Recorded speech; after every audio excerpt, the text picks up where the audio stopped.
Welcome to Indiana Sports Beat Radio. So for the thousands in attendance and the millions watching around the world.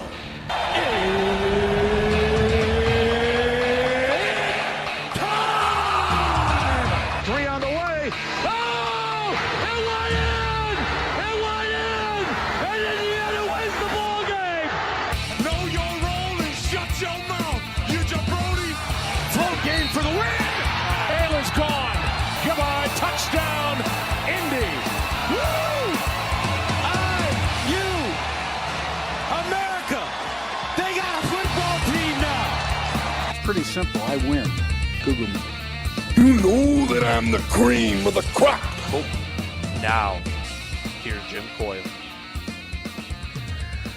Hello, everybody. Welcome aboard another edition of Indiana Sports Beat Radio coming to you on this Wednesday. We've made it to the halfway point of championship week. Big Ten championship week, that is. Big day today. Looking forward to Gus Johnson joining us on the program. Gus, of course, on the call for Fox Sports this Saturday night at Lucas Oil Stadium as the number one Ohio State Buckeyes and the number two Indiana Hoosiers go at it for the Big Ten championship and to determine the number one seed in this year's college football playoffs, potentially the number two seed as well. I'm still not convinced that there's any movement between these two, especially if Ohio State were to lose. They would definitely not fall below second. I'm thoroughly convinced of that. And I'm pretty sure that if Indiana loses a game that stays within the point spread thereabouts, may not see the movement there either, because that would allow the committee to keep Indiana and Ohio State in two different brackets, with them being in the one team being in the 1-4 game, the other team being in the 2-3 game. Then you separate the you start to separate the conferences. And I was trying to look at this, but there's no way you can look at this and try to figure out the scenarios. It just forget about it. Forget about it. Forget about it. It's just too difficult, man, because of what yet can happen. College football, latest, the penultimate college football poll, of course, out last night. And some movement, a little bit of movement here and there, but not much at the top. Ohio State, Indiana, of course, 12-0. They do not move in the numbers 1 and 2 spot. Georgia in the number 3 spot after Texas A&M took it on the chin from Longhorn. Oregon, a third Big Ten team, moves up into the top 5. The Big Ten's got to have 3 teams in the top 5 seeds regardless. Period. I think that I think it ends up being Indiana or Ohio State in 1-2. Not in that order necessarily, but whoever wins is 1. Whoever loses, I think, goes to 2. I don't know that number 3, Georgia, moves up. Now, I certainly will tell you that if Alabama were to win the SEC championship, they will probably just crawl into the 4 slot. But here's the rub. Texas Tech is going to play. They get to play in the Big 12 championship. They win that game, they will move up to the 3rd slot if Georgia were to lose. And if they lose, they move down. So that'll take care of that. The 4th spot could still go to a 3rd Big Ten team. Oh, this would make Greg Sankey livid. Livid. If the Big Ten only got 3 teams in, but yet it's 3 out of the top 4 buys. Oh, my goodness. And that is a distinct possibility, people. And here's the crazy part. I think that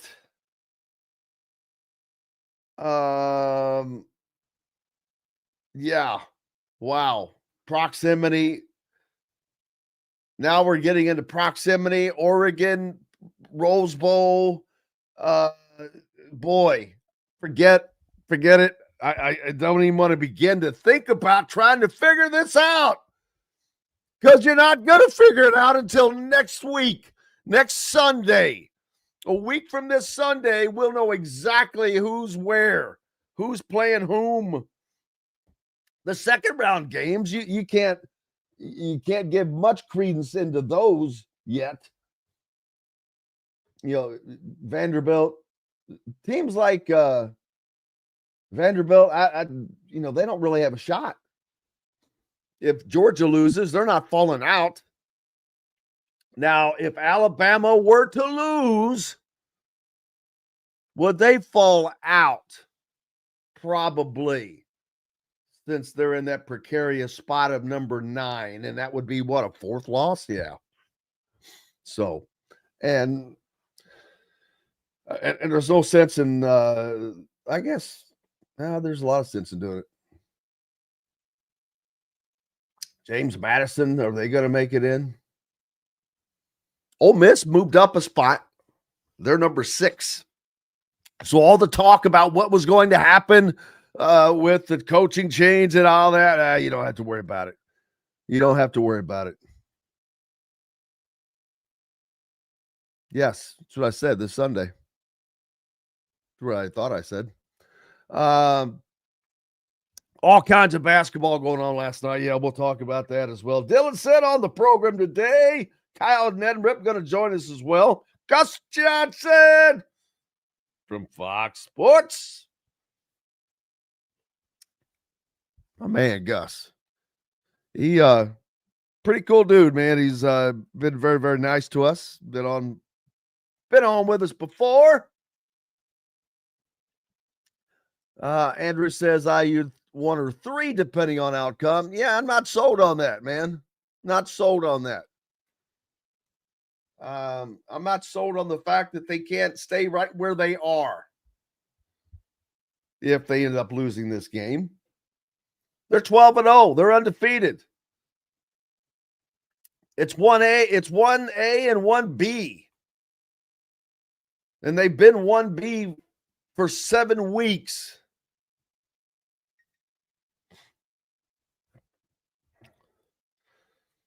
So, how many teams does the SEC get in? They're going to get 5 in, right?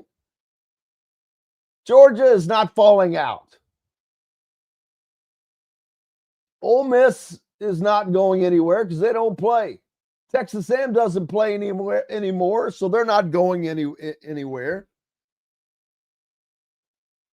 Oklahoma, I don't think that they're going anywhere. And then Alabama makes 6. Is that right? 1, 2, 3, 4, 5. No, 5. I miscounted. I expected them to get 5 teams in. But now, if Alabama loses, now the conference championship game not supposed to affect you. But if you're number 9 and you get beat, and that's a 4th loss, yeah, oh no, man. We'll see. We will see. Where will Indiana wind up if they don't win? Long thought it was going to be the Cotton Bowl, but that's out the window. Especially now with Texas Tech sneaking into that era. I can see them working it out. So, but hey, I don't know that Indiana fans are going to be that upset. It could end up being Indiana playing Notre Dame in Miami. How crazy would that be? 2 of the teams that might be the closest in proximity to each other in the same state may have to get shipped, however far that is, to play the game. that they played on a campus facility last year. Should all of these games be moved to campus facilities? Should they all be turned into playoff games a la the NFL? It's a good question, because you're going to have, especially now with this time of year, you're going to have these regional differences in weather. Southern team, a team from, let's say Miami was in it, and they had to go to South Bend. Probably not going to like it.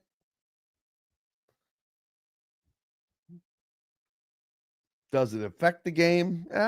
Probably. All kinds of things, but that's part of it. That's, we're used to that with the NFL. So why not that with college football? The thing is, that would finally and totally kind of wreck the major bowls. Now, I'm talking about the Peach Bowl, the Rose Bowl, the Cotton Bowl, the Orange Bowl, all these major bowls. I still think that they would be, I don't know how you do it. Man, how do you do that? How do you do? How do you do? Yeah, how do you do that? Great question. I don't know. What's better? What's more deserve? I mean, yeah, I guess teams deserve to have a home game. You've earned it. It's not about deserve anymore. They don't care who deserves what. Hey, let's take a pause for the cause. We'll pick this discussion up on the other side with Dylan Sinn joins us. Appreciate you being with us. It's Wednesday, Big Ten Championship Week. Basketball tonight, basketball Saturday, basketball. We've got it all. And we're back with all that and much more on the other side of these messages. Andy Moore Honda is Bloomington's #1 Honda dealer for a reason. Buy a new Honda and get a 3-month break from car payments. That's right, no payments for 90 days. That includes the all-new, all-electric Honda Prologue, and you get it for just 0.9% financing. Or the 2024 Honda Ridgeline Black Edition or the Honda Accord LX, both for just 1.9% financing. Get more to your door from AndyMooreHonda.com, Bloomington's #1 Honda dealer and your best place for new and used vehicles. If you're looking for a new home in the Indianapolis area, you need Cheryl Sizemore from Brick and Ivy Realty. Cheryl Sizemore has over 2 decades of experience, and that could be the difference in getting the home you want in today's tough housing market. Reach out to Cheryl at CherylSizemore@gmail.com or 317-701-0838. That's 317-701-0838. Let Cheryl Sizemore sell or find your new home today. Huddle up, football fans. Tailgate season is here, and nobody gets you ready for game day like Academy Sports and Outdoors. Swing by your local Academy store or shop online at academy.com to find everything you need, from grills to jerseys and more. Be a watch party legend with gear from top brands like Nike and Under Armour, all at unbeatable prices every day. With 8 Academy stores across Indiana, including our Bloomington location, fun can't lose, and neither can you. Gear up today at Academy Sports and Outdoors. Zach Browning here to tell you about an offer you simply can't pass up. If you're looking for the best coverage of Indiana football and basketball, which includes recruiting, weekly chats, podcasts, as well as access to the best national team out there, then look no further than thehoosier.com. The best part, it's just $1 for the first week. Oh, and did I mention that you get a full year of access to The Athletic when you sign up? You can't beat the coverage, and you can't beat the deal. So head over to thehoosier.com today and sign up for just $1. It'll be the best decision you ever made. Welcome back, Indiana Sports Beat Radio on this Wednesday. Glad to have you along. Dylan Sinn joining me now from the Fort Wayne Journal-Gazette as well on this snowy week. I'm sure it's pretty snowy up in the fort, up in Fort Wayne, baby, because I can look outside and see all I want to see right now. Yeah, no, it absolutely is. We got about 4 or 5 inches the other day, and some more a couple nights ago. So yeah, we have plenty here right now, and thankfully the roads are pretty good. I was able to get I'll be able to get down to Indianapolis on Saturday, so looking forward to it. Well, didn't think you'd be missing out on that one, man. I'm pretty sure they're going to have the roads clear for that game. Be a lot of lots of traffic coming into Indianapolis. Gus Johnson on the program with me today, as well as he'll be on the call for the Big Ten championship game on Fox for that. Also during the day, number 22 Indiana hosting. Are they hosting or just neutral site? Yeah.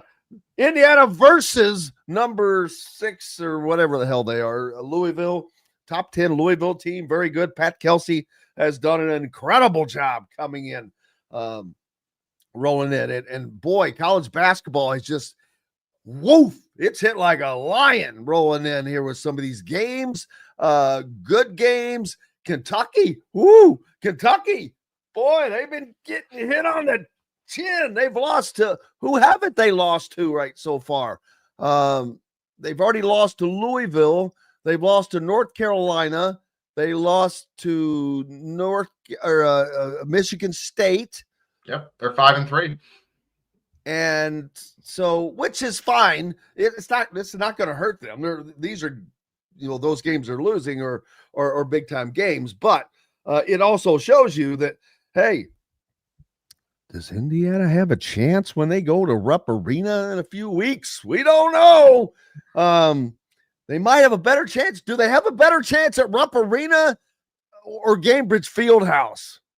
It's a good question. Yeah, because obviously the atmosphere is going to play a significant question. I do think Louisville is a better team than Kentucky is. Yeah, that's actually what I meant, because it's going to be I think a more difficult challenge, although in a friendlier environment.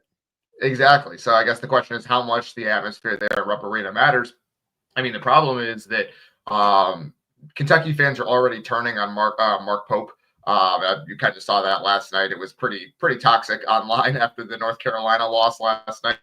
So if Indiana gets an early lead in that game, it goes from being a home court advantage for Kentucky to boy, it's a little bit toxic in that arena. It could turn that way really, really quickly. Let me tell you, if Kentucky were to lose to Indiana in the first year back of this resurrection of this series in Rupp Arena, after already having lost to North Carolina in Rupp Arena, they lost to Louisville on the road at least, and Michigan State, that was like in Chicago or something, wasn't it? But regardless, hey, no, those fans are not going to have any of it. They're like, no, sir, we are not losing every damn one of those games. Because I was thinking about this, if Indiana could squeeze out a win over one of those, Louisville or Kentucky, which that's a tough ask. They would have the better record to me of all of those mixture of teams, because they'll have a win. Kentucky's going to have a bunch of losses, man. Although it won't hurt them at the end of the year, I don't think. But you never know, man. Those losses keep piling up.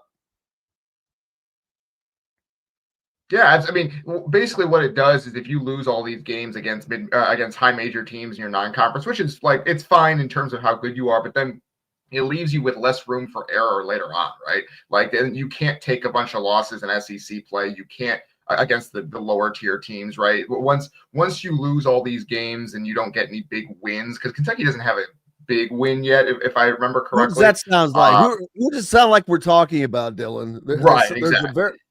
There's a team that was a very, very recent past that it sounds like we're talking about here. Yeah, it's like Indiana the last couple of years where you had no margin for error, right? You have to do well in conference play. Indiana only did okay in conference play the last couple of years, and they missed the tournament, right? And so Kentucky is the same way, where it's okay, you lost those games, that's not the end of the world, but then you have to go 13-7, 14-6 in SEC play. to feel safe on Selection Sunday, right? Because otherwise you're looking at being right on the bubble. You have 12 losses or whatever it is. Okay, well, that's a lot of losses. So you end up sweating it out unless you have a really, really good SEC season, which the idea of putting together a tough non-conference schedule is to prepare you for conference play, to prepare you for making a run at a conference title. But we'll see if Kentucky is able to do that. There's a lot of talented teams in the SEC this year, although maybe not quite as many as we thought before the season started. Some of those teams are not quite as good as I think people thought they would be. Florida's not as good as we thought. Auburn's not as good as we thought. So Tennessee had a bad loss last night. So we'll see. I'm curious as to how that league shakes out, because I do think that the Big Ten is a better league right now with more teams at the top, but we'll have to see how it shakes out. Here, the phrase, and I'm not cracking on you, but better than we thought. That phrase, I just laugh anytime I hear that now. And it doesn't matter if we're talking basketball or football. There's no such thing anymore as better than what we thought. What did we think? We didn't think Jack because we didn't know Jack, because teams change so much. I'm not Sure. shitting on you, right? I'm making a point how all of us, we think that we know what to expect, but I was cautious of it when this basketball season started. I said, look, I've got no idea.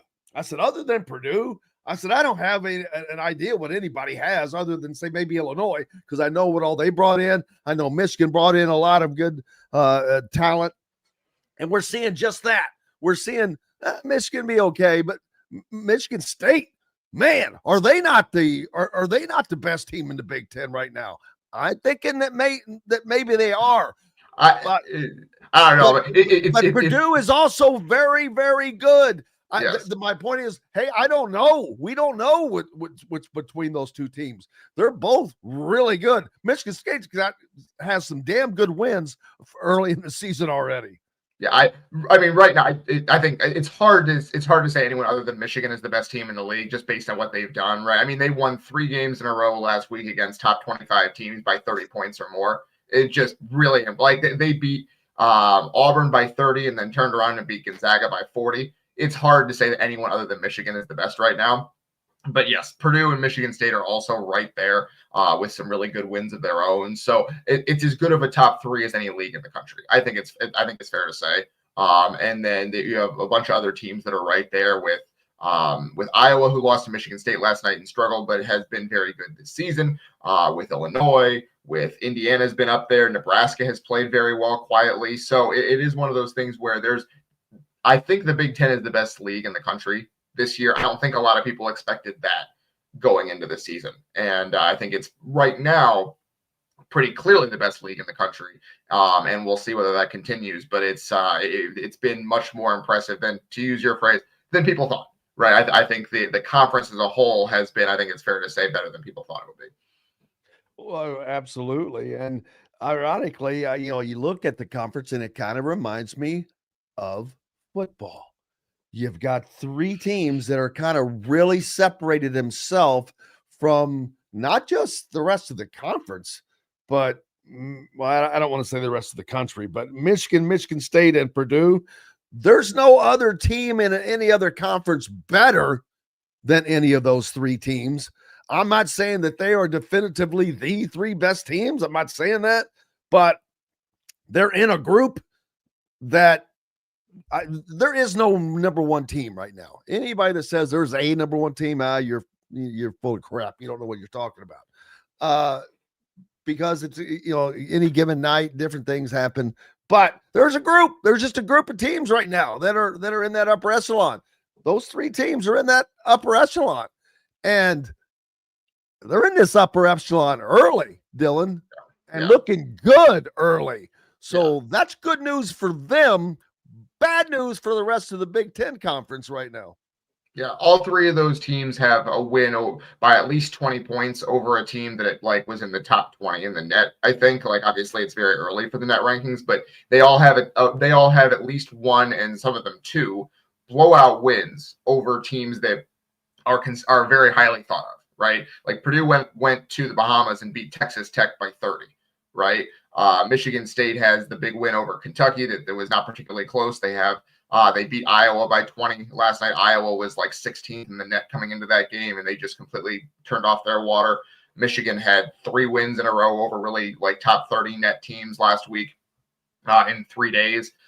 So yeah, it's been really, really impressive how good those teams have been to start the season. And then we'll see how the rest of the league shakes out. But I do think it's very similar to football, like you said, where there are teams at the top that are going to compete with anyone, right? And when we talk about, well, Big Ten hasn't won a national championship in 25 years.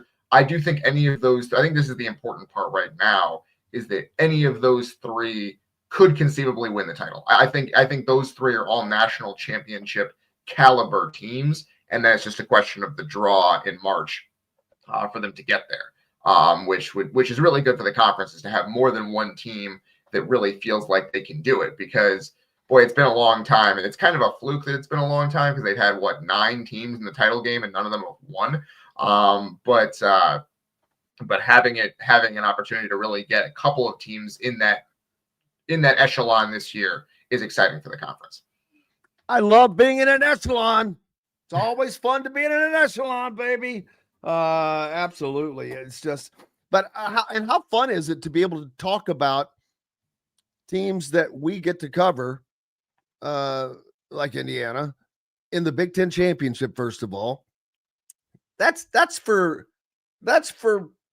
Ohio State, Michigan, Penn State, and Oregon. Nobody else. That was long a club, a good old boys club that was locked, that the keys were locked. Man, not only has the keys been thrown in and the doors unlocked, kicked ass open, you don't know who's going to be coming to play. Indiana, Vanderbilt just signed. Well, all right, I don't want to get back on. I'm going to finish this segment with football. I'm getting excited on Vandy and the number 1 quarterback in the country over Georgia. Just let those words sink in. But we'll get back to that.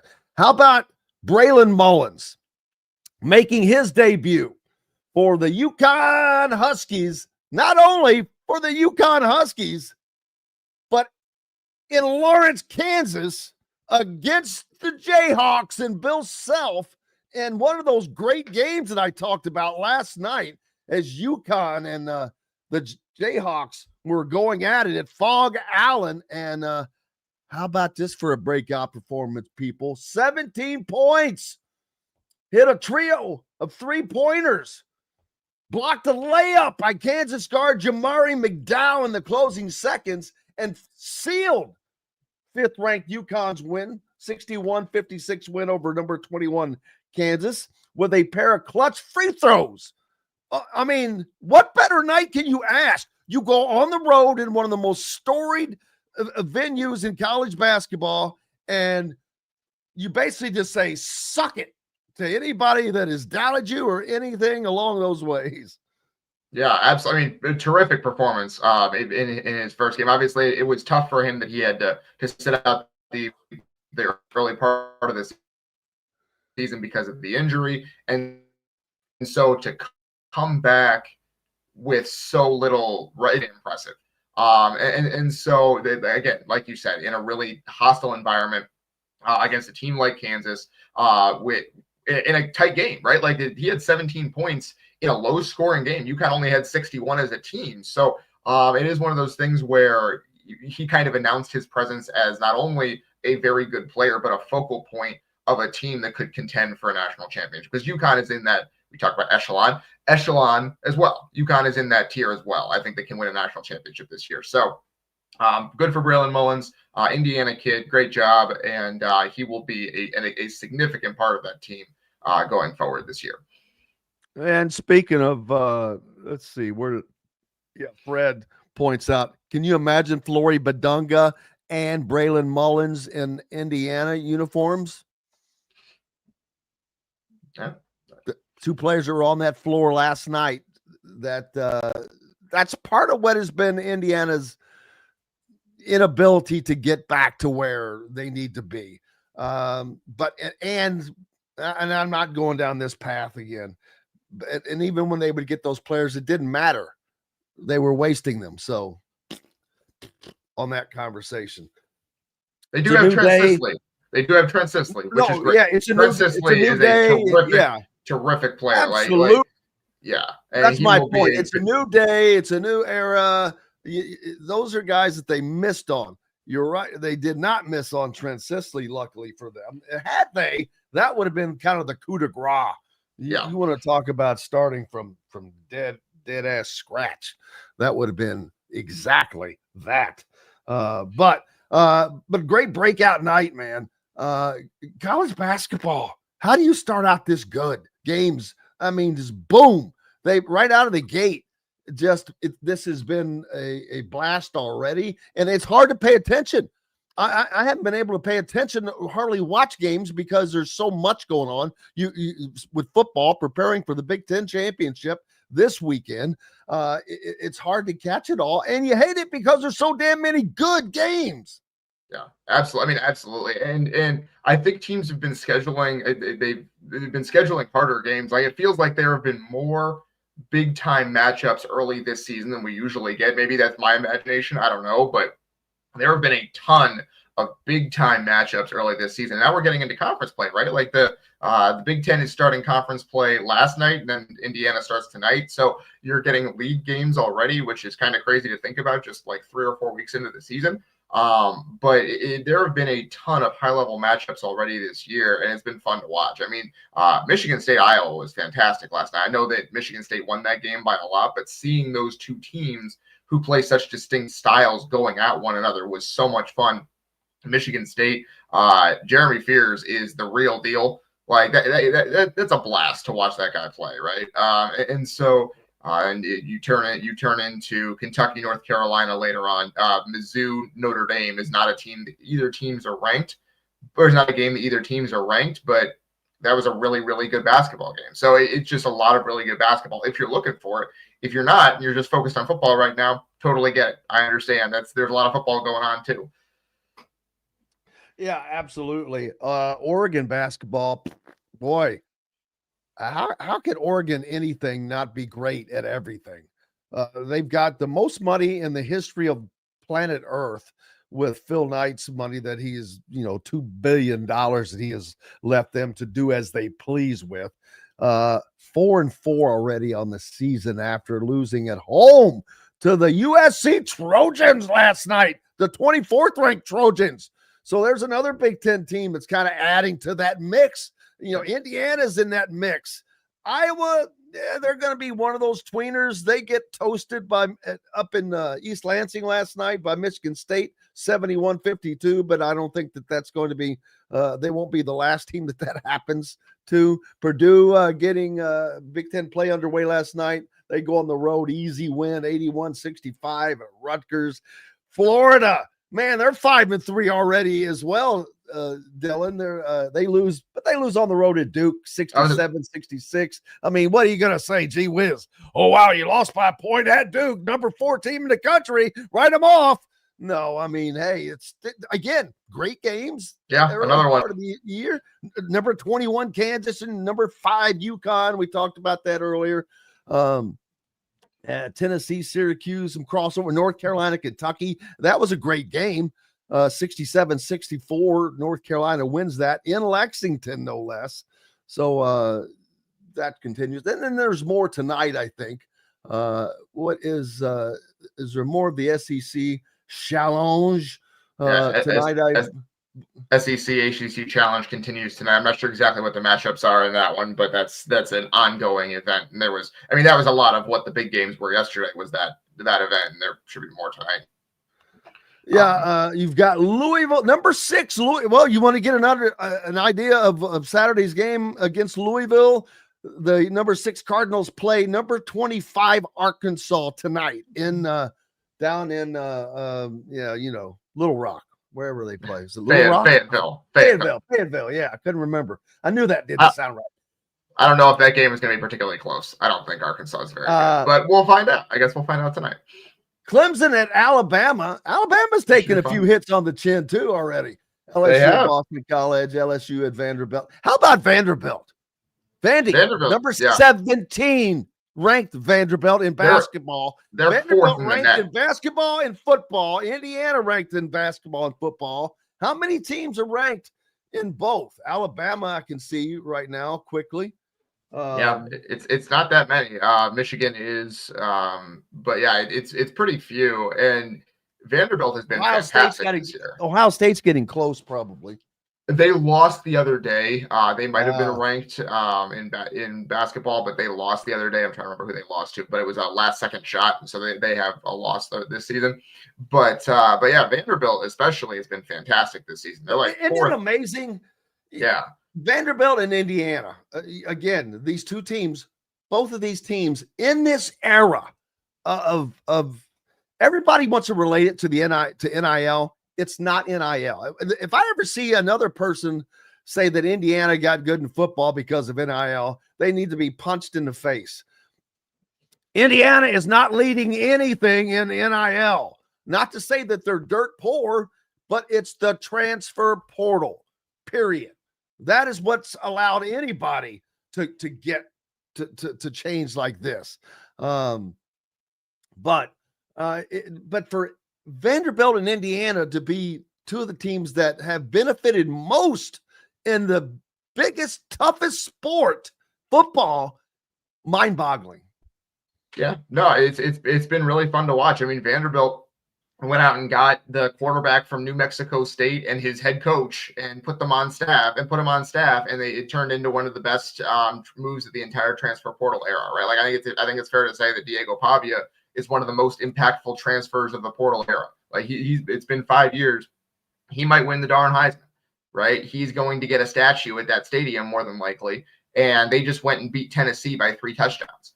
Like it was really, really impressive what they've been able to do over the last 2 years just by getting a guy off the scrap heap, right? And so it's fun to watch.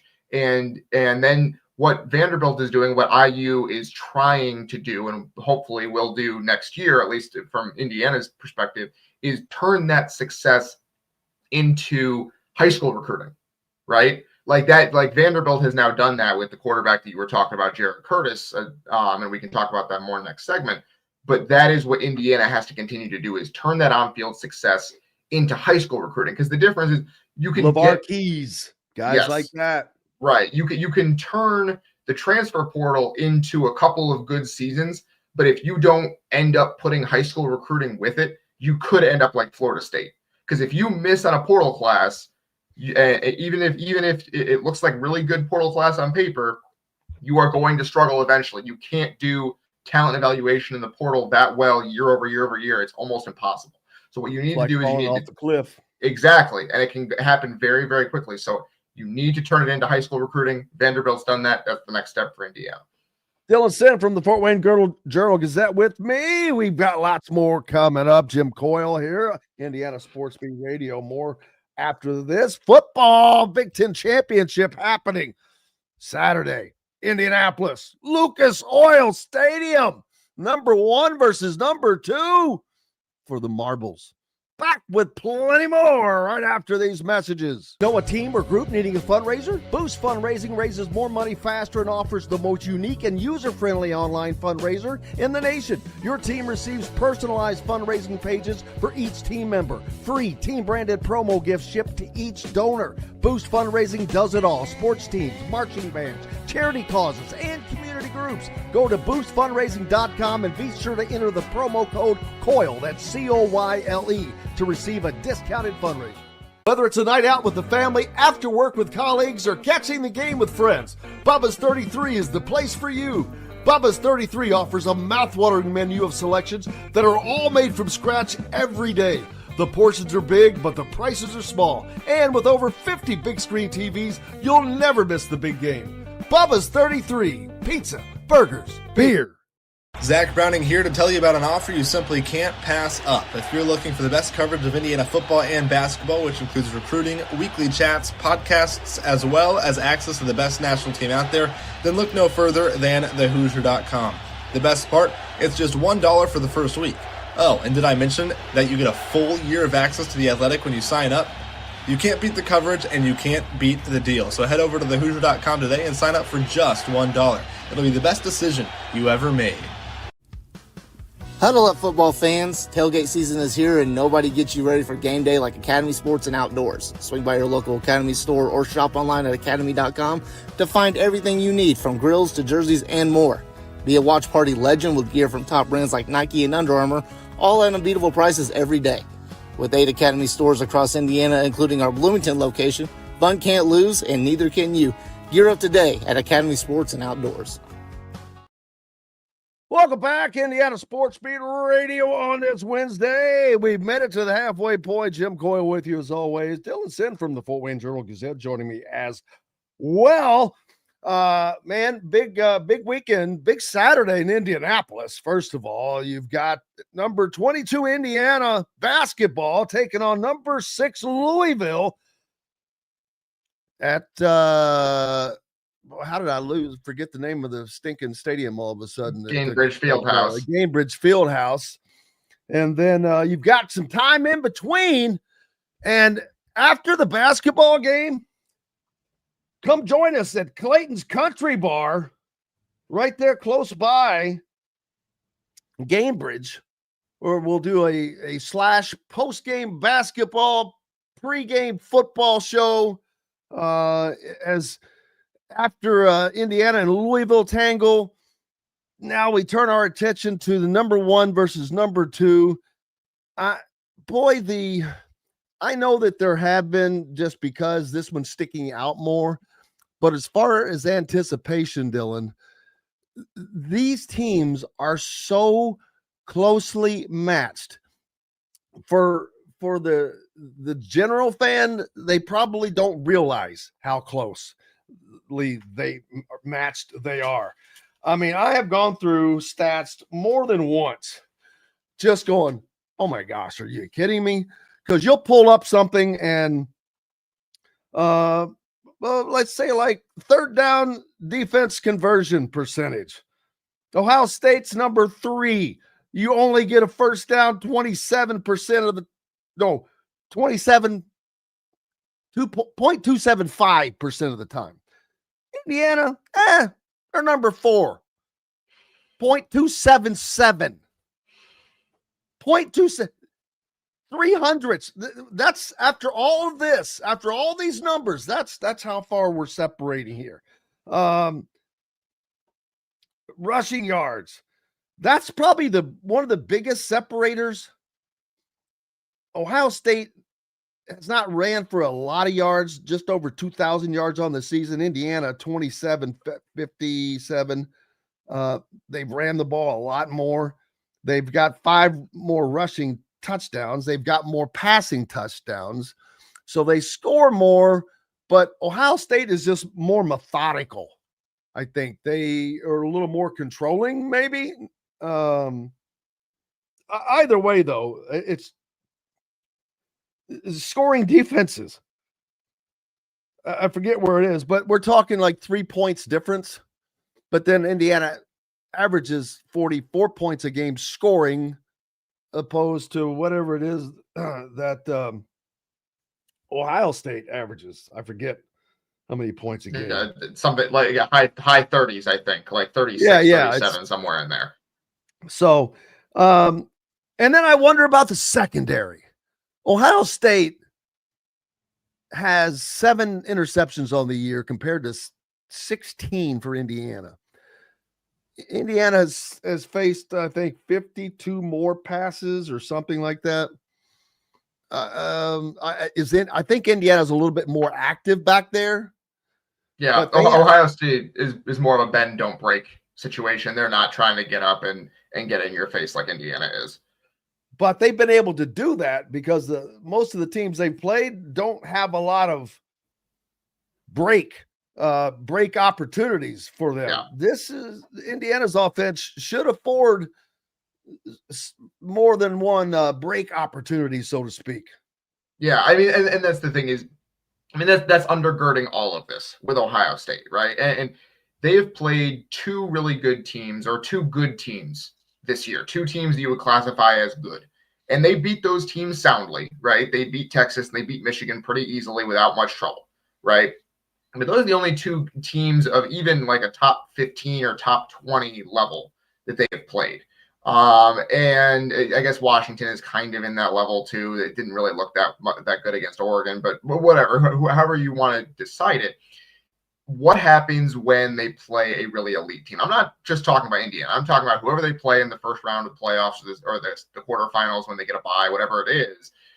What does that look like? Because we don't know. And because Ohio State has not really done much all season. Their whole plan has been, look, we saw what it took last year to win a national championship. 16 games is a lot of games. We are going to have more talent than everyone we play against. Let's put it in second gear and just cruise this entire game. They've done that the entire season because they want to be fresh at the end of the year, which is good. Like that makes a lot of sense. But then the question is, do you have that extra gear in your bag when you need it? Because they haven't needed it yet. We haven't seen it. So what does that look like when they really need to turn it on? We have no idea. And so is it possible that if Indiana is dinking and dunking its way down the field, which is possible they could do, that Ohio State starts to play a little bit more press man, starts to try to get up in your face a little bit more? Yeah, sure, maybe. I don't know because we haven't seen it. And so it'll be interesting to see how much both of these teams put on the field in that Big Ten championship game, how hard both of them go, because Ohio State wants to win a Big Ten title. They haven't won since 2020, the Big Ten championship. That's an eternity for Ohio State. Indiana hasn't won one in almost 55 years, right? So then the question is more than 55 years. But who's counting? Right, exactly. So how much are you putting on the field for this game? Because you have an entire postseason run after to go. That's another thing. I'm like, you can't get answers.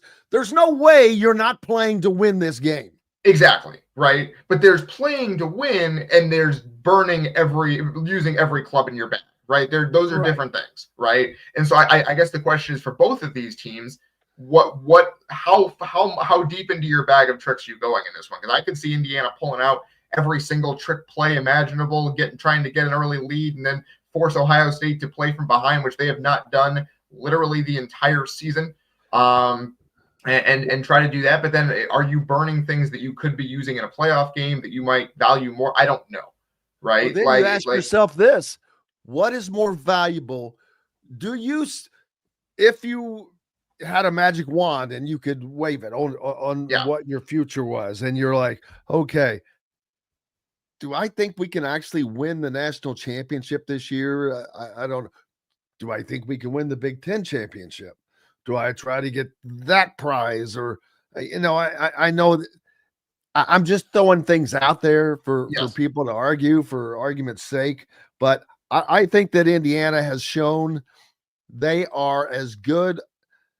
If anybody is as good as Ohio State is, Indiana is. I've not seen any other team do anything else better than what Indiana's done. Indiana still has the best win of the season at Oregon. So Indiana, and I just talked about these numbers being so unbelievably close. And truth be told, Indiana's probably played a tick tougher schedule than Ohio State has. So with all of that, I'm like, I think Indiana's right there.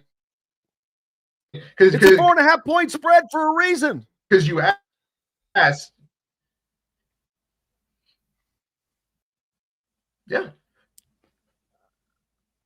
I mean, you asked whether Indiana can win the Big Ten, right? Like that was kind of the question. And like, yes, you can. It's right there for you. It's right there. You need to win one game to win the conference, right? The conference is right there for you. And so do you just put all your eggs in that basket and say, whatever happens in the playoff later on, we'll deal with that. But let's go win a Big Ten championship in this one. Let's put all our eggs in that basket. Let's throw everything we have. Maybe Ohio State is looking ahead to trying to win a national championship and they don't care quite as much about this game. I'm not saying they don't care, because they do.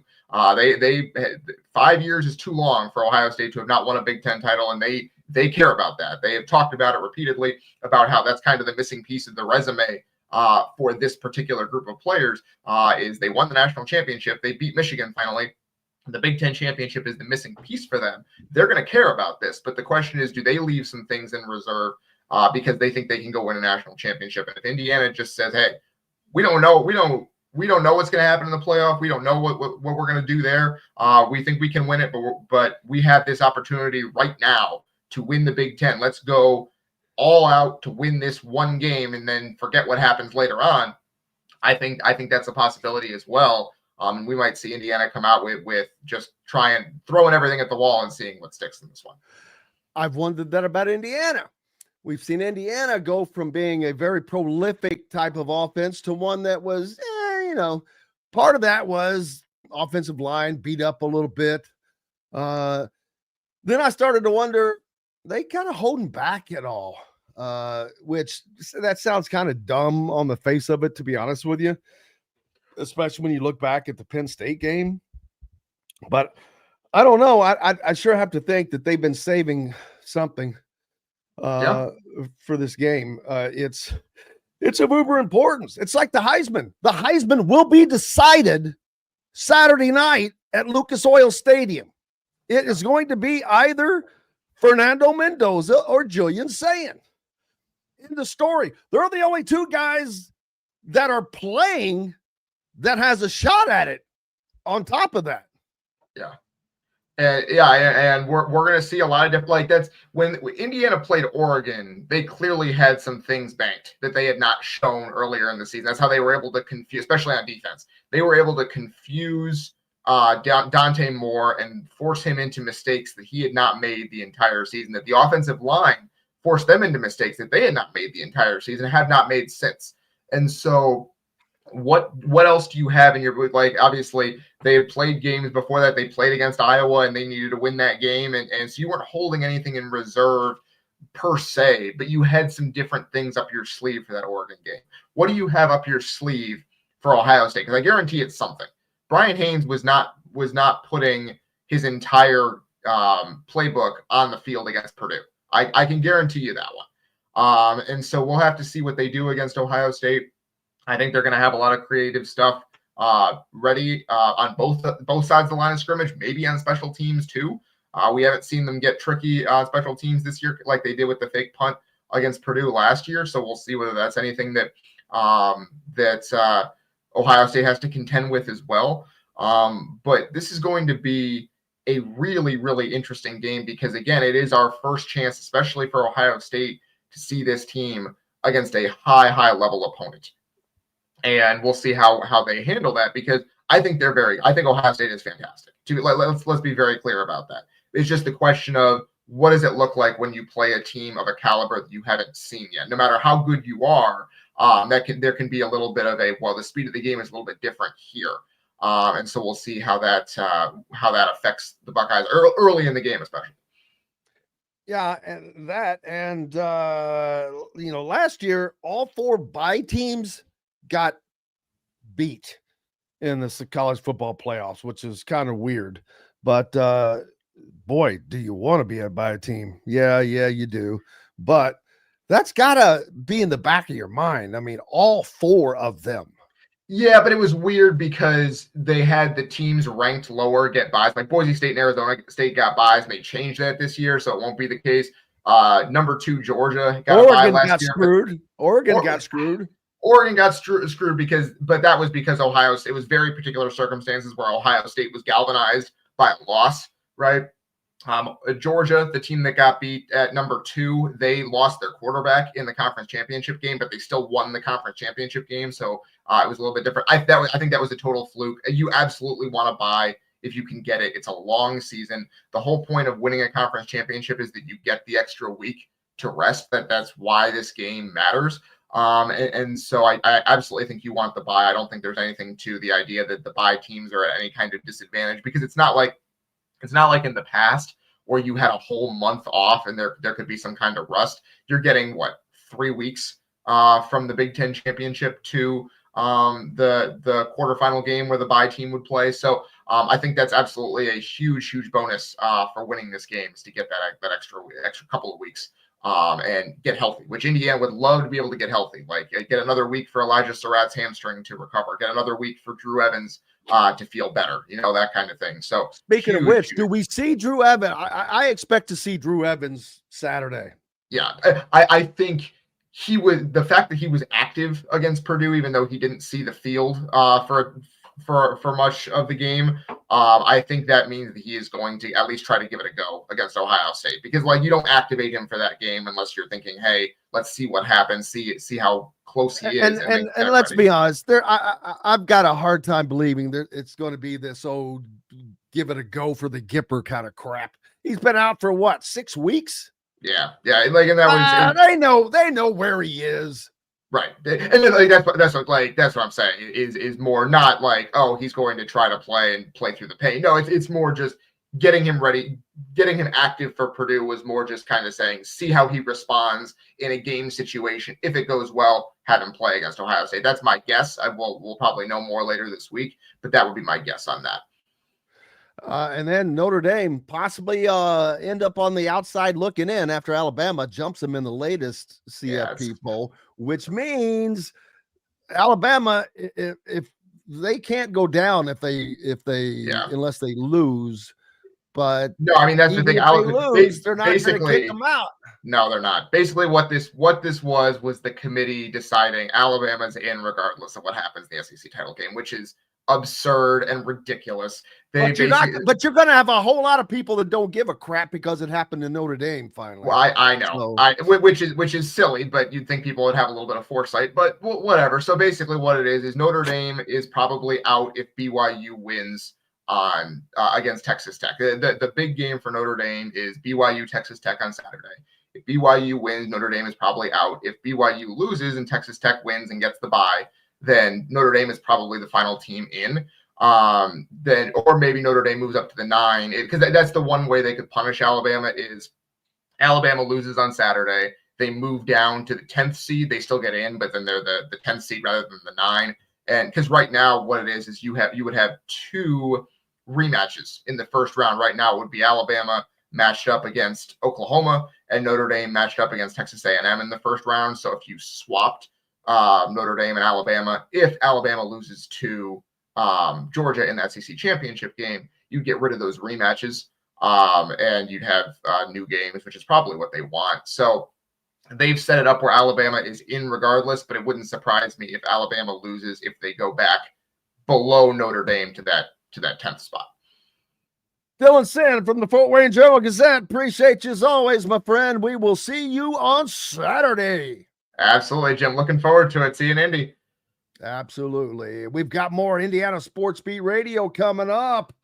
Kyle Neddenriep will join us. Gus Johnson from Fox Sports later on as well. Back with more right after these messages. If you're looking for a new home in the Indianapolis area, you need Cheryl Sizemore from Brick and Ivy Realty. Cheryl Sizemore has over 2 decades of experience, and that could be the difference in getting the home you want in today's tough housing market. Reach out to Cheryl at CherylSizemore@gmail.com or 317-701-0838. That's 317-701-0838. Let Cheryl Sizemore sell or find your new home today. When it comes to apparel and promotions, Freethink has you covered, literally, whether it's 24 or 200 shirts for sports leagues, businesses, or groups. Freethink Apparel and Promotions can also create your very own merchandising store. Freethink Apparel and Promotions did it for Indiana Sports Beat Radio, and they can do it for you. Whether it's screen printing, embroidery, digital printing, promotional products, vehicle wraps, or anything else under the promotional line. See what Freethink Apparel and Promotions can do for you at freethinkapparel.com. Huddle up, football fans. Tailgate season is here, and nobody gets you ready for game day like Academy Sports and Outdoors. Swing by your local Academy store or shop online at academy.com to find everything you need, from grills to jerseys and more. Be a watch party legend with gear from top brands like Nike and Under Armour, all at unbeatable prices every day. With 8 Academy stores across Indiana, including our Bloomington location, fun can't lose, and neither can you. Gear up today at Academy Sports and Outdoors. Whether it's a night out with the family, after work with colleagues, or catching the game with friends, Bubba's 33 is the place for you. Bubba's 33 offers a mouthwatering menu of selections that are all made from scratch every day. The portions are big, but the prices are small. And with over 50 big screen TVs, you'll never miss the big game. Bubba's 33, pizza, burgers, beer.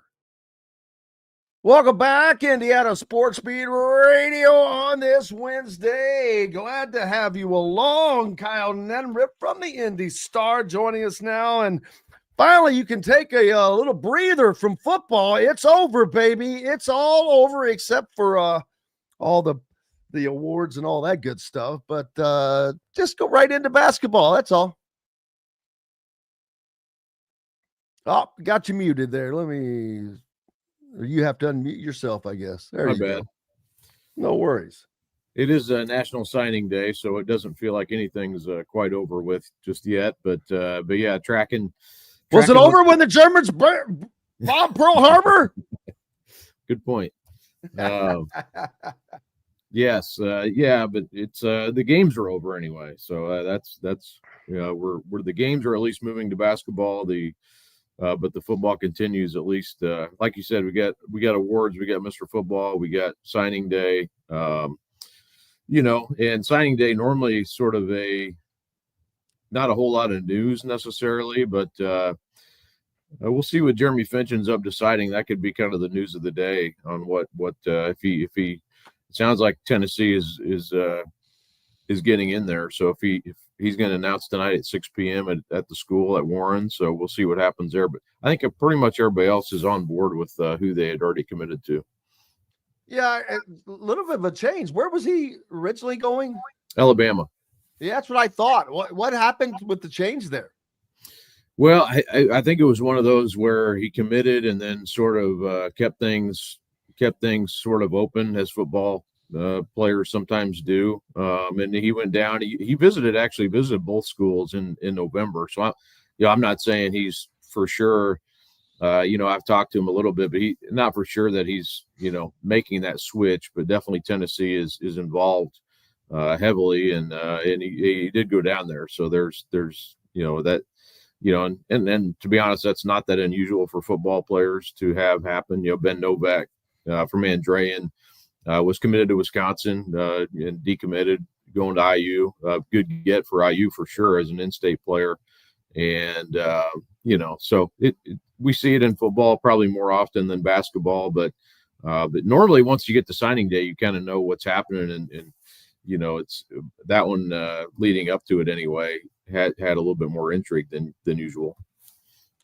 Yeah, and a big day. Indiana and Purdue and Notre Dame and other schools around the state looking to pull in a recruiting class this year that is quite going to be different because of the transfer portal and when that is, Kyle, coming up in early January. January 2nd is when that will kick off this year. Boy, college football has become such a weird sport. We just saw everything that happened with Lane Kiffin because of how it operates within a season, but inside of an academic calendar year that one has nothing to do with the other really, but it really kind of screws things up. But how would you rate this recruiting class from the state of Indiana as wherever they're going, whether it's Tennessee or Indiana or wherever? Yeah, I mean, it's a good class. I think next year's class, you didn't ask me about next year, but I would say next year's class, I think possibly even more. I was going to ask that next time. Yeah. But I would say, there are some really good players. The Guilford kid from Fort Wayne Northrop, who, it was interesting to me. LSU offered him on Monday, basically right after Lane Kiffin got hired there, and he put out something last night saying he's still going to Ohio State. So, but I thought that was interesting. Kind of speaks to the timing of things, like you mentioned, as far as the trying to get Kiffin there in place, and then get a recruiting class set. So and then we also have Jet Goldsberry from Heritage Hills, who is committed to Ole Miss, and I think still will be. They hired their Kiffin's replacement there, so I think that'll keep the recruiting class set for the most part. But you do wonder about the Ole Miss players now, going to LSU, in the portal, so who knows how that all plays out too. But yeah, I mean, this recruiting class, I think, it's a good class. I mean, I think IU did particularly well getting some of the players that they got out of this class in the state. Like, I think Parker Elmore from Columbus North, tight end who's super athletic, 6'5". He has continued to rise in the rankings. Casimir Hicks from Decatur Central, who's a real playmaker. I think he'll be a defensive back once he gets to college, but was a playmaker on offense too. Trevor Gibbs from Crown Point, linebacker, tight end, really rangy player. I was wondering if they might get like a Dane Bathurst who ended up going to Oklahoma, but yeah, I mean, you're not going to get everybody, and like you mentioned earlier, the portal in a lot of ways matters probably more than the recruiting classes do now. When you're getting guys who are already experienced, and we've seen what that's done for IU. But you get some of these in-state guys in there who, they might be more program guys, or might be people who take a little bit more time, like Blake Smith of Franklin, who's a defensive lineman who's been awesome in high school, very productive, and going to IU. And I think that only helps, when you can get those good in-state players who, are probably those players I would think are more apt to stick with you, even if they're not, playing right away, just because of what's going on with IU and the kind of the commitment they have there. But yeah, I mean, it'll be interesting to see. But I think next year's class is really good, and you kind of turn the page on this one after today, and they get going to. Most of these guys will be going early, going to their college in January. So, you kind of turn the page and start looking at what's coming next year. And players like Monchin Sales from Lawrence North, 5-star receiver who's got all kinds of offers, and Caleb Elkins from Warren Central, who's got definitely has been to IU several times. Mason Oglesby at New Pal, who's such a great athlete, as sort of plays a tight end, or they split him out sometimes too, but he's a big time playmaker. And you go down the list, man, it's all kinds of talented players in that 27 class. So again, you're not going to get everybody, and you can't get everybody, but I think some real chance there for IU to really make a splash with that 27 class too.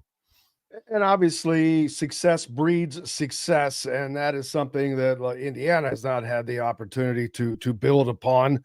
Purdue has been up and down. Right now, unfortunately, they're down. That's going to make it very difficult for the Boilers to make any inroads, although between the two schools, they had they were the leader as far as state recruiting there for a while. Now that's switching back over to Indiana, of course. But Indiana also needs to get guys outside of the state. But getting these in-state recruits, people may not understand how important that it still is with the transfer portal. But Kurt Signetti and guys like him, they like to find, identify, and develop talent. And they've done a good job of that. And they love finding those hidden gems. That's how you have a team built up of all the no stars last year, and the band of merry misfits, as Fernando Mendoza calls his team this year, which are not exactly all misfits. Roman Hemby is an all Big Ten running back. Fernando Mendoza is going to be the #1 pick in the NFL draft. So not exactly misfits, but it is across the board. It is a group of, but it shows you it doesn't matter what level, if a 1-star, 5-star, 3-star, these guys work hard. And I promise you, the guys that are 3 stars work their ass off, and you don't get great because you just want it, because you wish it. So it does. All of these guys in Indiana has shown that they, especially with skilled talent, that's probably, I don't know, more skilled talent out of the state than, say, linemen. Yeah, I mean, I think it depends year to year. But yeah, you look at that IU team, and it's like, they don't look like misfits. They look the part of a top 5 team in the country at the least. So, I think it's a deal where they have just been great at player development also. I mean, and you get experienced guys in there, and then, what was Omar Cooper coming out of high school, a 3-star? He doesn't look like, so the stars, once you get to college, what's it matter really what the stars are? And I hear all, it's like these when they talk about quarterbacks and stuff, and they call them 5 stars, and it's meaningless. I do, and I respect the people who do the recruiting rankings, and I think they do the best job they can for the most part, and they get a lot of stuff right, too. But so I don't want to diminish what they do, but honestly, once you get to college, who cares what the stars are? You have to have talent, though, and I think IU's been able to do that clearly, and they've been able to get experienced talent, which has really kind of got this ball rolling. But yeah, I mean, it depends on the year, I think, on in-state recruiting. I mean, to be honest, like, the quarterbacks here, and I think if it would take a deeper study into quarterbacks to see where, players fit into, college systems, or, a quarterback to me is the hardest thing to just know what's going to happen at the next level. I mean, I've been baffled at times why it hasn't worked out for some and it has for others. And I think it's largely based on, where you end up going and the people you're surrounded with and kind of the style of play that you're getting into also. But I think other positions are easier to tell how they're going to fit in and maybe what they can do. Omar Cooper, for example, I mean, I would have thought for sure he was going to be a really good college player, and he has been. So, he was a great athlete, though. He was a good basketball player, just a good athlete. And a winner, I remember when he got injured and had to miss a lot of the basketball season, and he was sitting right next to Jack Kiefer the whole year, based on a stool, basically being the assistant coach, one of the assistants, and his dad is an assistant coach. So, and I was always impressed that he didn't kind of fade into the background he could have easily done that when he was out for that long, but he stayed involved. And, it's fun watching him at the next level now, because it was fun to cover him in high school. But yeah, I mean, it's easier in some aspects than others. And quarterback to me is the one that's the hardest. Offensive lineman, you can see it normally if you get them in the system and they stay healthy. Those are guys you can develop over time.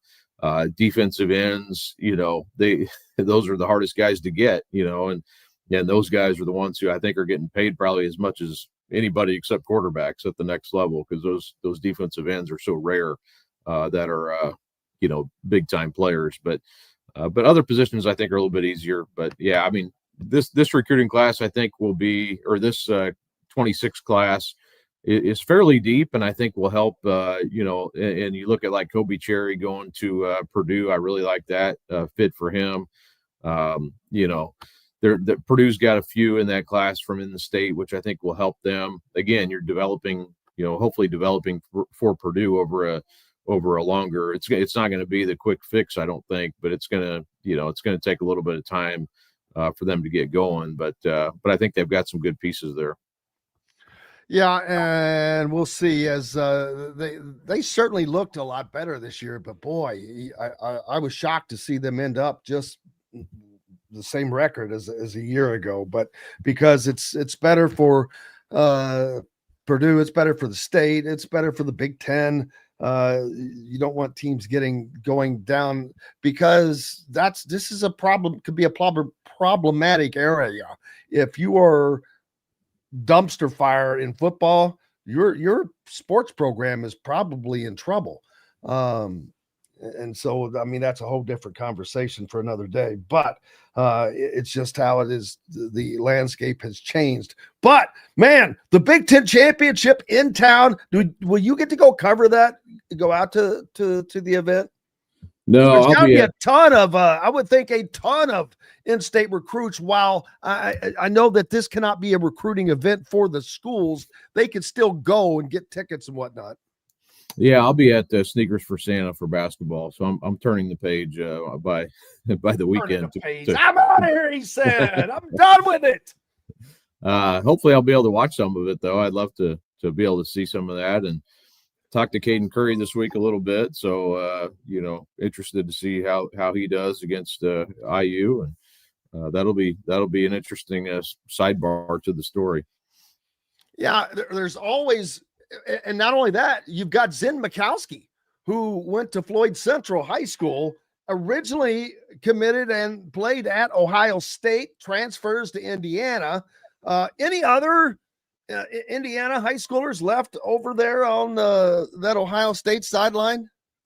Josh Mickens is still there from Lawrence Central. I'd have to go through the roster and look. I don't know that there is a ton of them. Curry's obviously the one that has kind of been the star player this year for them, or one of them anyway. So, but yeah, I mean, I know Mickens is still there, and I'm trying to. None of the others kind of come to mind right now, but yeah, I mean, as we've talked a lot about on this show, Ohio State normally comes in here, and if they really pinpoint somebody they want, they normally get them. So they've been able to do that for years and years. We'll see if that changes. I don't know that it will, but I think IU's getting, they're getting players. I mean, it's not like they're not getting players now, but we'll see how that transpires. I mean, Ohio State carries weight for how many decades, so it's Indiana has to start putting guys in the NFL. Yeah. I mean, they've got to start putting guys in the NFL. Because until you do that, even playing time, I don't think is going to be enough to win that recruiting battle. You want to know that, hell, if you think you've got a better shot at going to the NFL being a backup at Ohio State as being a starter or someplace else, you might take the backup role. And if that is your ultimate goal. So I would see it. What's up next for you, Ben? Yeah, just got, like I said, we'll have updates on signing day today throughout the day. And then, we'll see what Finch ends up doing. And then, a lot of basketball coverage to come. I still have preview stuff I got to finish up, wrap up still, even though the season's starting. But yeah, this weekend looking forward to covering some basketball. And I did a couple games last week. So I got my feet wet now, diving fully into the pool this weekend. Somebody give him a towel. His feet are wet, man. It's too cold out there to have wet feet. Kyle Neddenriep from the Indy Star. Appreciate you as always, my friend. Enjoy your weekend. Keep the snow off the sidewalk. All right. Sounds good, Jim. Thanks. Yeah, absolutely. Kyle Neddenriep from the Indy Star joining us here on Indiana Sports Beat Radio. We've got lots more coming up. We're back with it.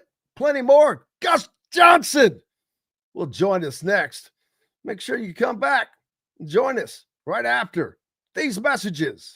The ISC Sports Network is your home for sports content across the Hoosier State. Find us live on TV and streaming or archived on our website and our app. The ISC is your one-stop shop for the content you want to see, including high school sports, college sports, and other great events throughout the year. Subscribe to our streaming service and get access to it all. ISC. Local lives here. Know a team or group needing a fundraiser? Boost Fundraising raises more money faster and offers the most unique and user-friendly online fundraiser in the nation. Your team receives personalized fundraising pages for each team member. Free team-branded promo gifts shipped to each donor. Boost Fundraising does it all. Sports teams, marching bands, charity causes, and community groups. Go to boostfundraising.com and be sure to enter the promo code COYLE, that's C-O-Y-L-E, to receive a discounted fundraiser.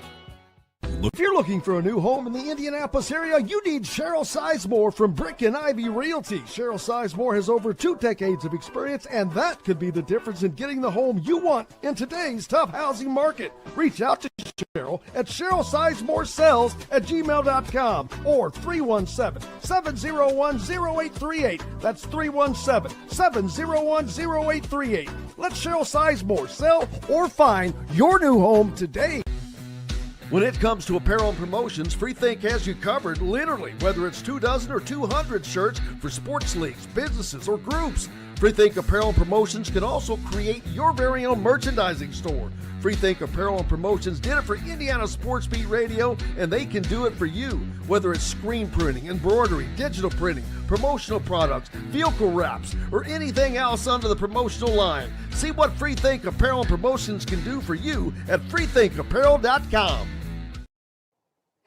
Welcome back, Indiana Sports Beat Radio, coming to you on this Wednesday, Big Ten Championship week. It is a huge week in the state of Indiana, but the city of Indianapolis, it's going to be big. I was kidding with Gus in the break. Man, he could rob a bank in Indianapolis on Saturday and never get caught.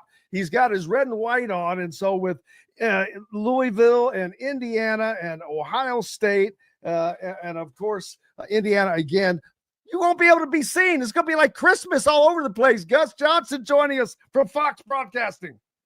Hey, what's going on, Jimmy? Hey, my fraternity is Kappa Alpha Psi, and we were founded at the University of Indiana in 1911, and our colors are the same colors as the Hoosiers. So Kappa Alpha Psi, Phi Nu Pi. What up, Noops? What up, Noop? Alpha Chapter, Indiana, IU.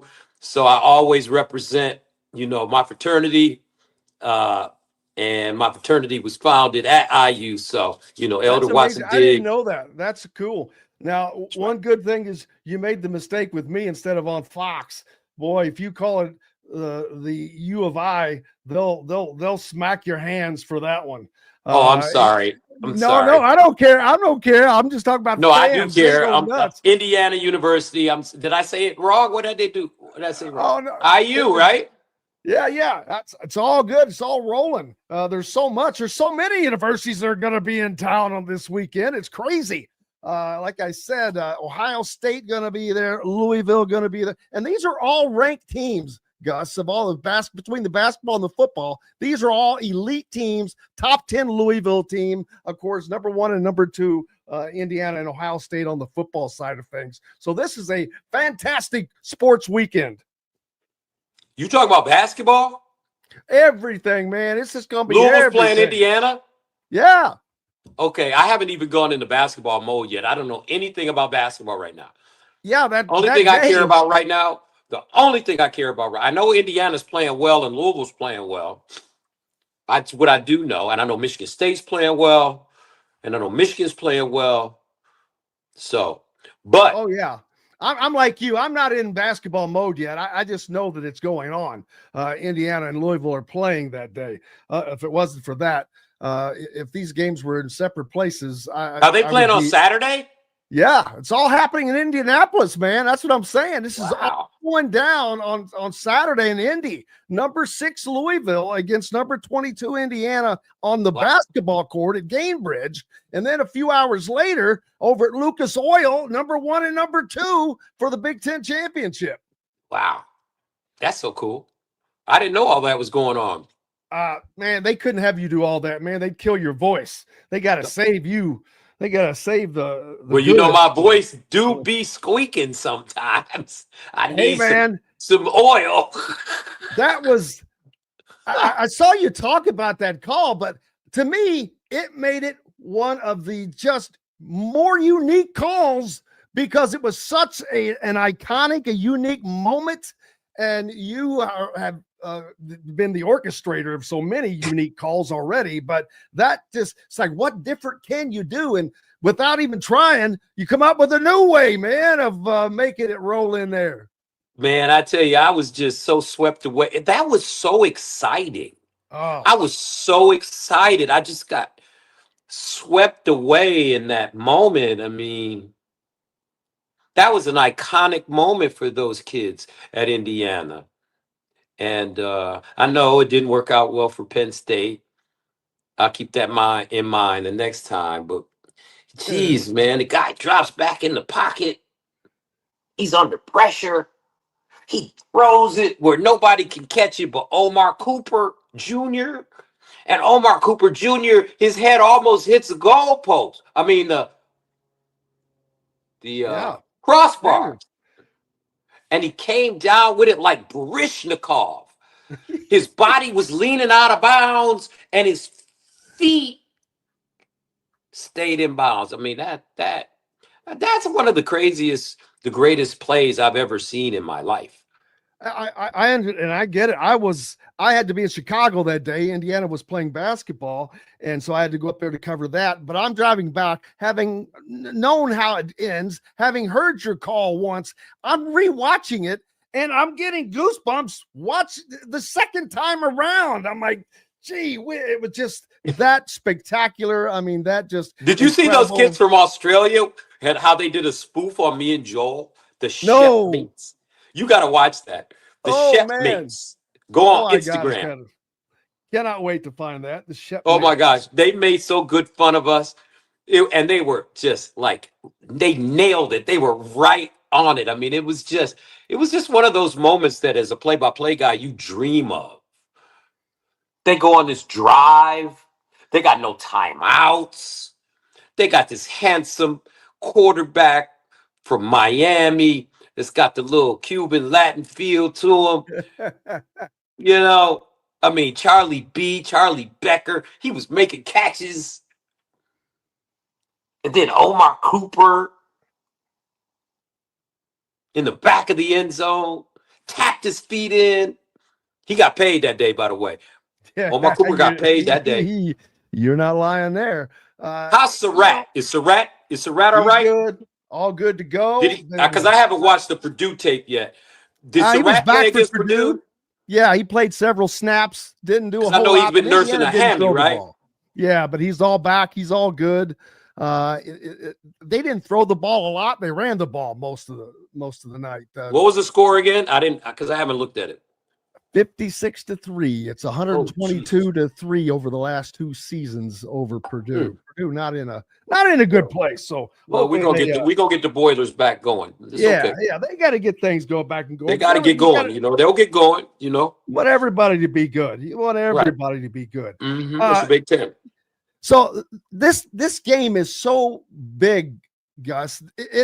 We've got the college football playoffs after it, but it's kind of hard when you're looking at the only 2 teams that managed to go through the season undefeated from the conference that has won the last 2 national championships. They're ranked 1-2. I was going through stats earlier before you joined us, which I've been through them a billion times, but it's unbelievable how close these guys are in so many different stats. If you go into one's number 1 and the other's number 2, and then vice versa on something else, all the way down the line, defense, offense, it's just spectacular. And glad that you get the gift of giving us the gift of having you on the call for this game. Thank you. This game is for the Big Ten championship, the number 1 spot in the college football playoffs against the number 1 and number 2 teams in the nation for the Heisman Trophy. That's a Period. lot. This is for the Heisman Trophy. I love Jeremiah Love at Notre Dame, but his team is not undefeated, and they don't play in a conference. Not our fault. This game is between Julian Sayin and Fernando Mendoza. Winner take all for the Heisman Trophy, the number 1 spot in the college football playoff, and the Big Ten championship. We haven't seen something like this since about 2006, Ohio State, Michigan. Exactly. That is the last time.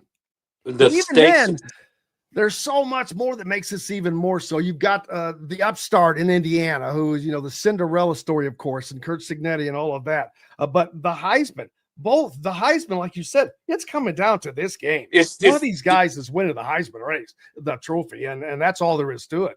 Whoever wins this game wins the Heisman. That's what I think. So I can't disagree with you, because they're, again, like the teams, they're that close. Whatever one has done better than the other has done something better than he has. Right. Yeah. Whether it's Fernando with more touchdowns or a higher completion percentage for Julian, it's just like, man, they're both bad men, and they're going to be troublesome. The thing I'm looking forward to, Gus, are these 2 defenses. Both of these defenses are just lights out. Indiana is also just as, I think, as stingy as Ohio State, maybe in a different way. They hurt you in other ways. They've got 16 interceptions on the year as opposed to 7 for the Buckeyes, but the Buckeyes give up less yardage on the ground, and so it's a pick your poison kind of a deal. Yeah, all that stuff don't matter on Saturday. It's just who's got it here and here. And you got 2 coaches. These are the best coaches in America. Ryan Day and Kurt Signetti. Best coaches in America right now, at this moment. So the chess match is going to be, I just can't wait. Like sometimes I just shake my head like this is one I've never in my whole career called a game that is this big and has this much on the line.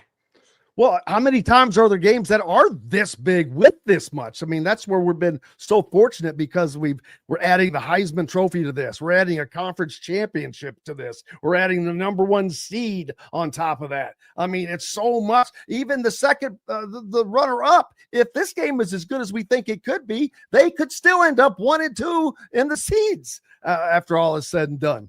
And could play maybe later again. Yeah. I mean, the Big Ten is just great. I love it. I love college football. I love everything about it.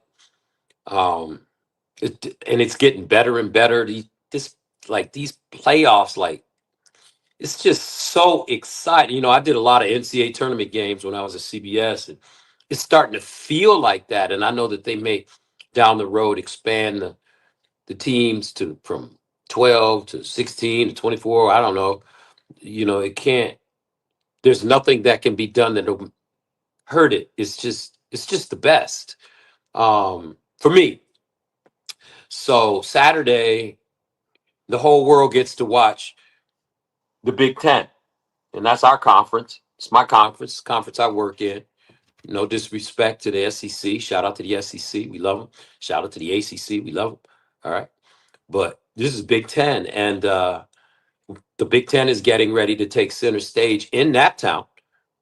So, you know, you're going to it's going to be kind of like a home game for IU. And that's good because the Buckeyes are the Buckeyes. They're the reigning national champions, number 1 team in the nation, like IU, undefeated. They're going to come, you know, they travel well, and they're going to come ready to play and ready to dominate. And I just think it's like a dream. It's like a movie. It's like we get to see the best, like the football gods are just smiling on us. Thank goodness for Kurt Signetti. And he's dropped in that's my man. I mean, he's just dropped into the Big Ten, not just a star, but like a supernova. I mean, he's got it. He said it the first day. Purdue sucks. So does Michigan and so does Ohio State. I was there. I called that game. And I was sitting next to him. And I said, man, you walking in here talking a whole lot of stuff. He said, oh, you don't understand, Gus. They're going to get their ass kicked. He said that to me. It was just me and him. And I'm sitting here calling the game. And Kurt Signetti is sitting right next to me. He just said, oh, no, you don't understand. They're going to all get their ass kicked. I've never seen anything like this, Jimmy. Yeah, neither is anybody else because it's like Babe Ruth. Yeah, when it first comes on, you're like, okay. Even Indiana fans, I'm sure, were like, easy there now. Yeah, let's beat on Purdue, but easy when you right, easy. Hey, I was thinking that, Coach, man. I've been here a long time. Don't say that. But he knew. Oh, easy. He did, man. He did. Speaking of having it, you got it, by the way. One of your, as busy as you already are, one of your endeavors, got it. A place where people can go and find some pretty cool, unique content. Got it. Where can they find Got It, first of all? We don't know yet. We're trying to figure that stuff out. But the key is we're talking about the players that got it. Yeah. You know, and this is my brand, one in the many, many in the one. I kind of got it because I like to study Greek philosophy and Egyptian philosophy. And this is a form of the Latin phrase e pluribus unum, which you see on the money, which is many one. This is one in the many, many into one, because we all come from our own different, cultures, race, religion, ethnicities as individuals. But when one is united with the many in time, with faith and discipline, commitment, the many transforms into an amalgamation of all, blending a universal spirit connected to one consciousness. We work as one, we play as one, we serve as one, we believe as one, we fight as one. And it's my passion project. When I went to graduate school a couple of years ago, our professors talked about being in my 50s and moving forward in my life, in my 50s into my 60s, and hopefully my 70s, 80s, 90s, and 100s, to give back and have a social impact on life. So we always have to have a passion project. That's what my professors taught me. And this is my passion project, you know. One into many, many into one, about being a team, just like Bo talked about. It's about the team, the team, the team. We're going to believe in each other. We're not going to criticize each other. We're not going to talk about each other. We're going to encourage one another. It's all about the team. And it's not just about sports. It's about everything, you know, coming together as a team and delighting in the excellence of others, delighting in the excellence of your team. Because when your team does good, that means you do good. So we've been coming up with the one in the many, many in the one got it team. And this is, I taped it today, which is Tuesday. And this is our 14th version of it. And we've had players from all around the country. Unfortunately, we can't do the SEC or the ACC because we don't have the rights to the footage, and it's very expensive to get that. So hopefully down the road, we can figure out how to maybe incorporate them if they give us a break on the bread. But, you know, we've had a chance to see some of the best players in the country do their things for their teams and their schools and their families.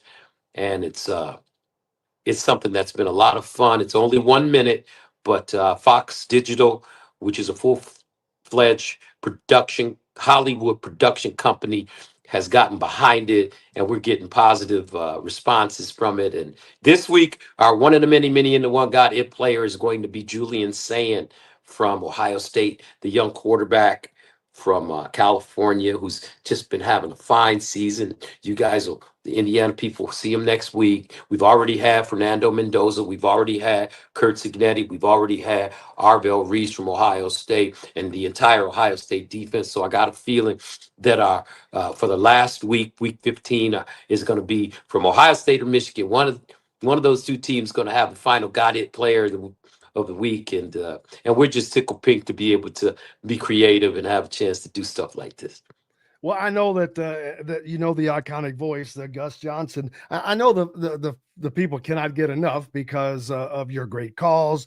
But then when you add great causes like this, that just gives people more of a reason to look out for different kinds of content and to find different things that they can take into their life, which is cool because that's the great thing about sports. It's not just about playing a game and winning and losing. There's a lot more that goes to it, especially if you really pay attention to a lot of these players and how, which I know it's almost sacrilege to say this nowadays with the players able to move like they can, but the relationships are so important to them, and they establish these relationships now. And I think that's one of the things that Gus is talking about, and building those things through community together. So, but man, it's just, that's awesome to see that. And the gear looks great, man. You got to get that out on the merch line, man. The IIMMII.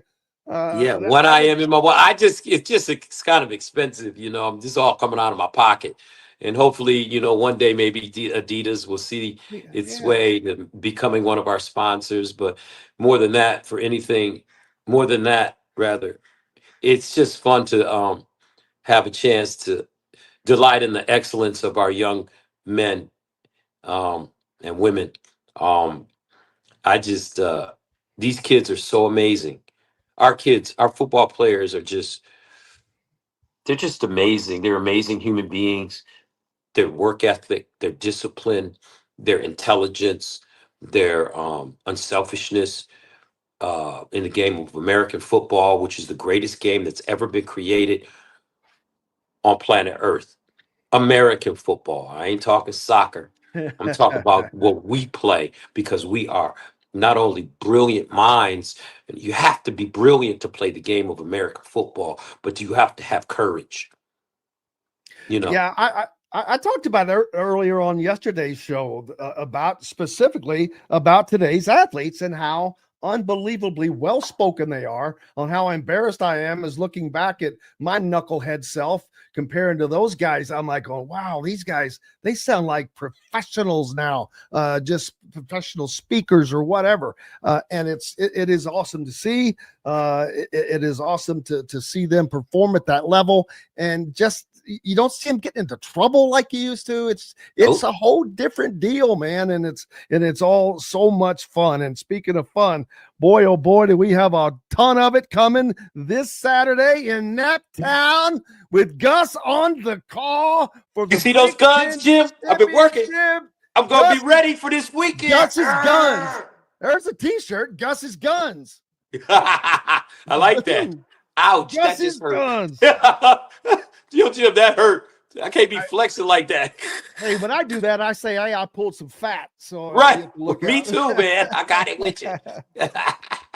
Well, man. Oh, one last thing. When you get into Indy, do you get to go to St. Elmo's and tickle the do a little have a little the shrimp trip cocktail challenge? Yeah, I like to take people there that don't know about it. Billy Packer did that to me when I was a young sports.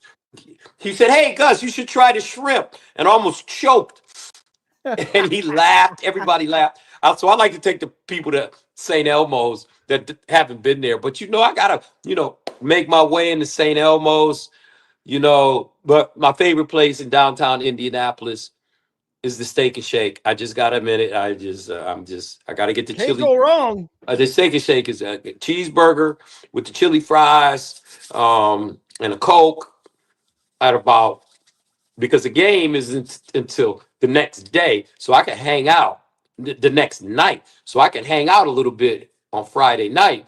So about 1 o'clock, I could get a nice little cheeseburger, chili cheese fries with a Coke, take that back to the hotel room, and I'll have a nice amount of sustenance for the night and get ready to do the game the next day. So I love being in Naptown.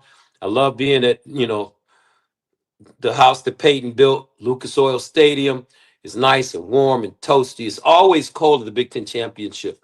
It's always freezing outside in Indy. But on the inside, it's nice and warm, and everybody's going to be ready. And, man, this is so exciting. It feels like a playoff game or maybe even a preview of the national championship. So I'm just really excited to have a chance to be a part of it.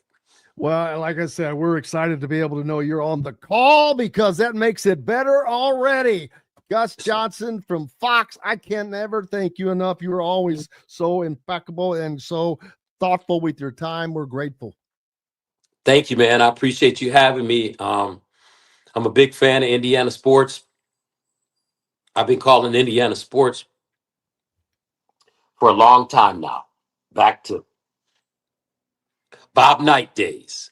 And Coach Knight, he saw that I was young when I first met him, and he was so kind to me.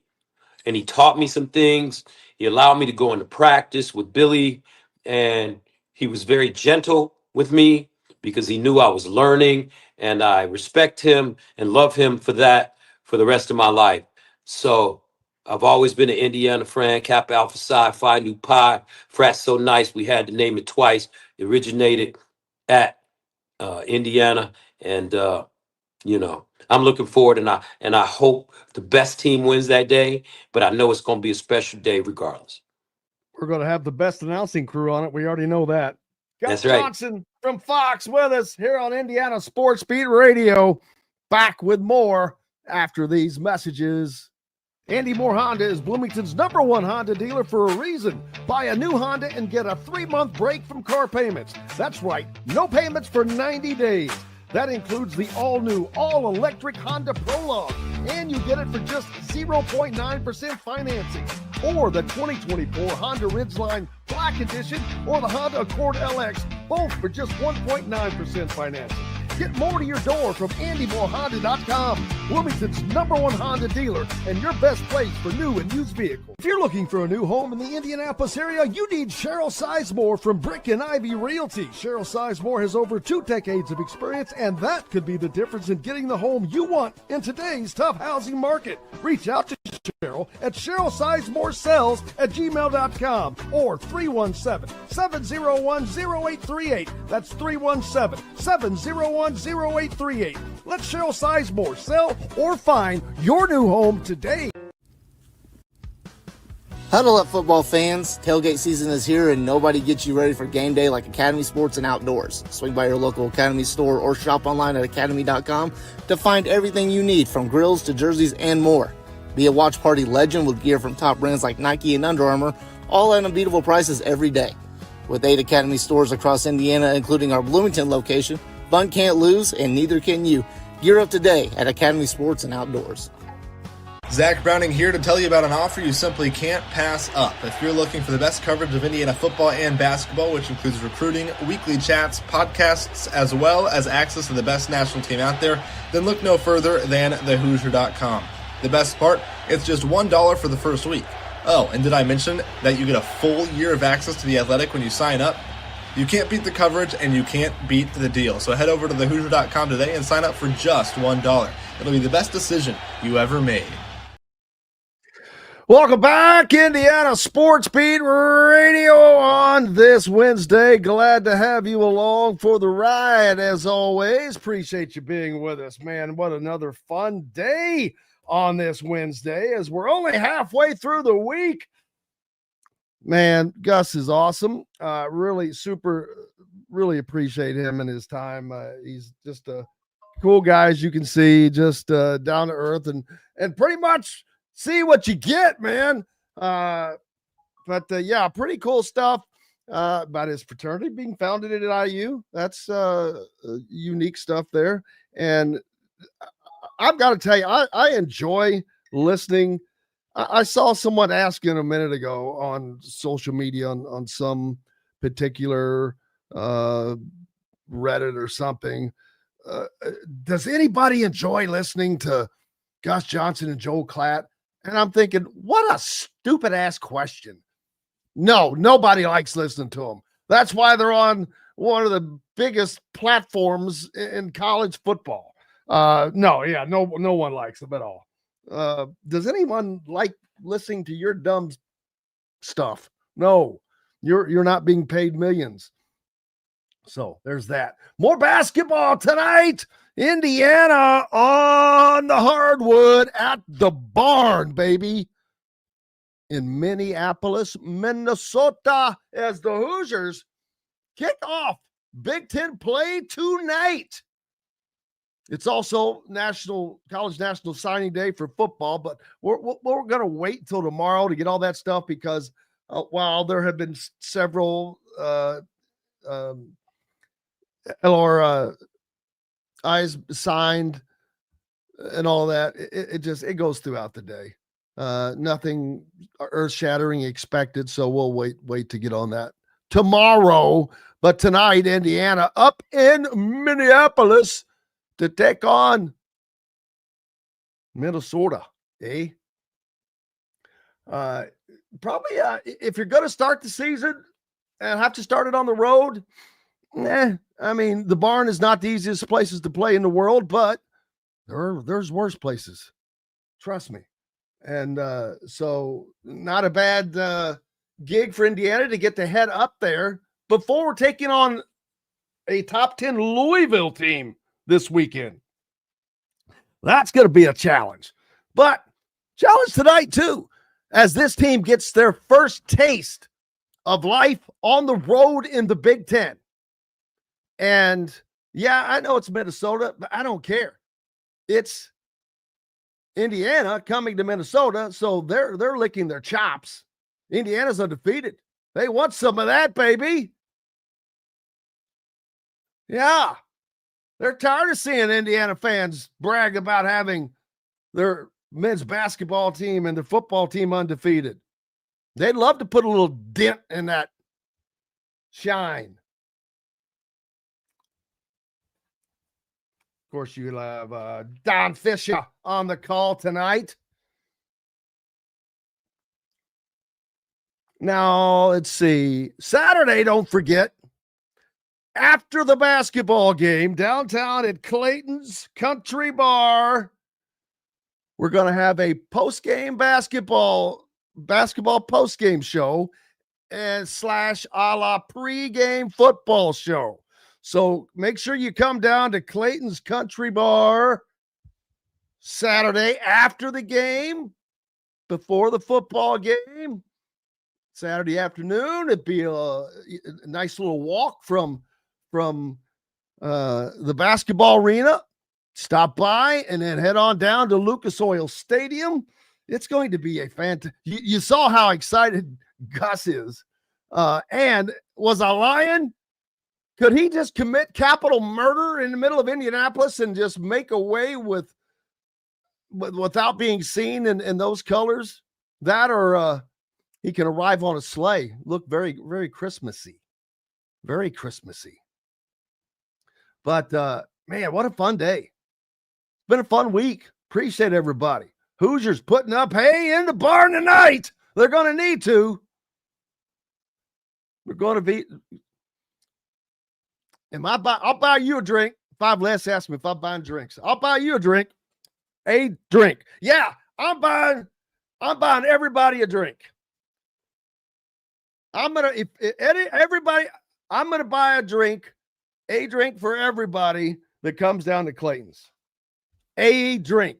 One drink for everybody to share. That's an old Richard Pryor joke there. Yeah, I'll open the bar. No doubt. They'll open it without question. And Clayton Anderson, of course, you know him from right here in Bedford, country singer. Very cool that he's got that action going up there, and looking forward to haven't seen him in a while. Looking forward to being able to do that there. So it's going to be a fun time. Looking forward to it. Looking forward to you joining us. Make sure you go to thehoosier.com, get yourself a subscription while you can still get entered into this big grand prize giveaway worth over $400 of IU merch. Back tomorrow to do this all again. Results from tonight's basketball game and much more. Until tomorrow, I'm Jim Coyle. I will see you on the radio. Thanks for listening to Indiana Sports Beat Radio. Be sure to subscribe to our YouTube page for more clips and team coverage of Indiana basketball, football, and more. You can also find full episodes and tons of other content on thehoosier.com. We'll see you next time for another edition of Indiana Sports Beat Radio.